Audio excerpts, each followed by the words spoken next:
from the Lee Richardson Zoo, and as you can see, I am not at the zoo today. I, like probably many of you, am working from home some of my days.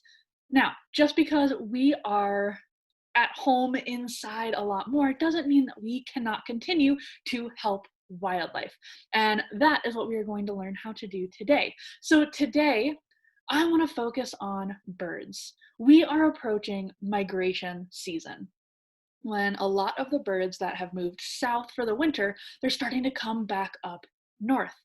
And this is one of the most common times that we see a lot of bird injuries. And one of the most common causes of injuries to these migratory birds are actually our windows.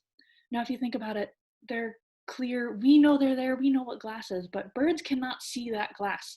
They don't understand that there's technically a wall there, and that's why we see a lot of birds running into windows, and they can get injured pretty badly by doing that. So we are going to learn how to make our homes more bird friendly, specifically with our windows. And this is super easy. We're going to talk about a few different ways to do this. So if you want to follow along, the first way, all you will need is some coloring sheets. So this one's super fun for the kids. So grab some coloring sheets and then I'll show you what to do with those. Another option is to grab some painter's tape. I promise this will make sense, so stick with me. And finally, one other thing that you can use is just simply the blinds that you have covering your windows already. So let's start with the fun one, the coloring pages. How can we use these to make our windows bird friendly? So what we want to do with the windows is kind of break up that space. We want to show that there's not enough space for the birds to move through that clear area. So if you post some coloring pages, a few of them on the window, I will show you in just a second. But if you just put a few of these up to kind of block that space, the birds will know that it's not an area they can fly through and they will avoid it. So as you're posting these, you do want to remember that some birds can be kind of small, so you don't want to leave a lot of space in between the coloring pages that you're putting up. Now I have these fancy like stained glass kind of coloring pages. You can use regular coloring pages as well. And you just want to kind of post them in a pattern that allows the birds, again, to see that there is actually a wall there and not just a open space that they can fly through. So if you just post a few of them, however you would like, whatever kind of pattern you want to show. It gives you a little bit of art, a nice little something to look at or to show to the neighbors. But again, you're really helping out the different birds that are in an area.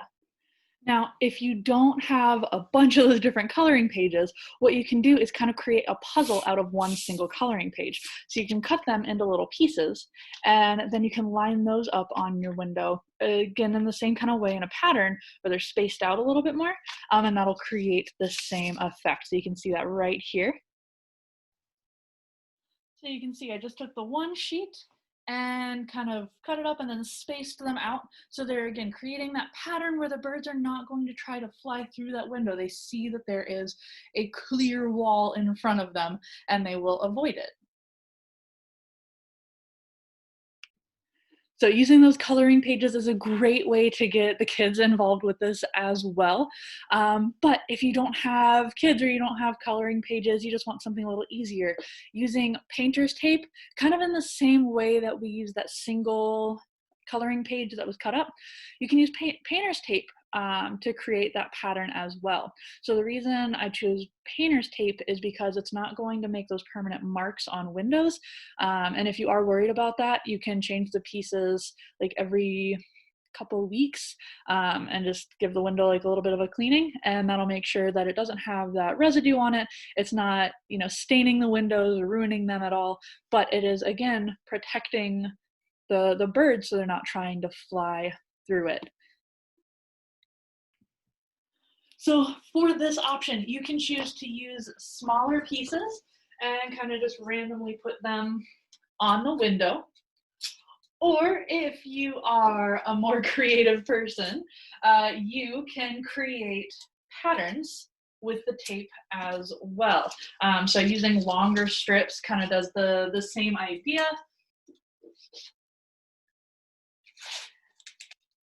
And just choosing to do different things, different ways to kind of decorate your window a little bit is, again, it's just a really good, really easy way to help out the wildlife that we see coming around our homes. Now, if you do have window decals at your house, it does the same exact thing. So you are welcome to use those as well. But again, you're just trying to break up that empty space in that window so the birds know that they cannot fly through.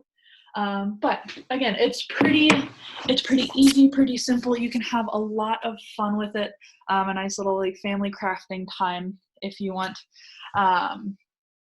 And yeah, pretty easy. Now, I said before there was a way that you could do this with your own regular blinds that you have up, and I'm going to show you that right now. So this is probably the easiest way to make your windows bird friendly. Really, all you have to do is turn the blinds so that they are kind of facing straight out. So you can still see through the window, but again, it's breaking up that space so the birds know they cannot fly through that area. Now, as you saw before, my front window doesn't have these blinds. It's one of those really wide ones. It doesn't have any of the meshing in between. So out there, that's not really an option for us. But in our bedrooms and things like that, having these blinds drawn this way, when you want the window open, when you want to be able to see out of it, this is, again, a really good way to still be able to get our views, but again, protecting those bird species as they are flying around. So I hope this gave you some good ideas on how you can help protect our local birds. Make sure to show us what you are doing for your local wildlife, so you can post below, show us those pictures. If you put up any coloring pages or anything like that, let us know in the comments, and thanks for joining us, everybody.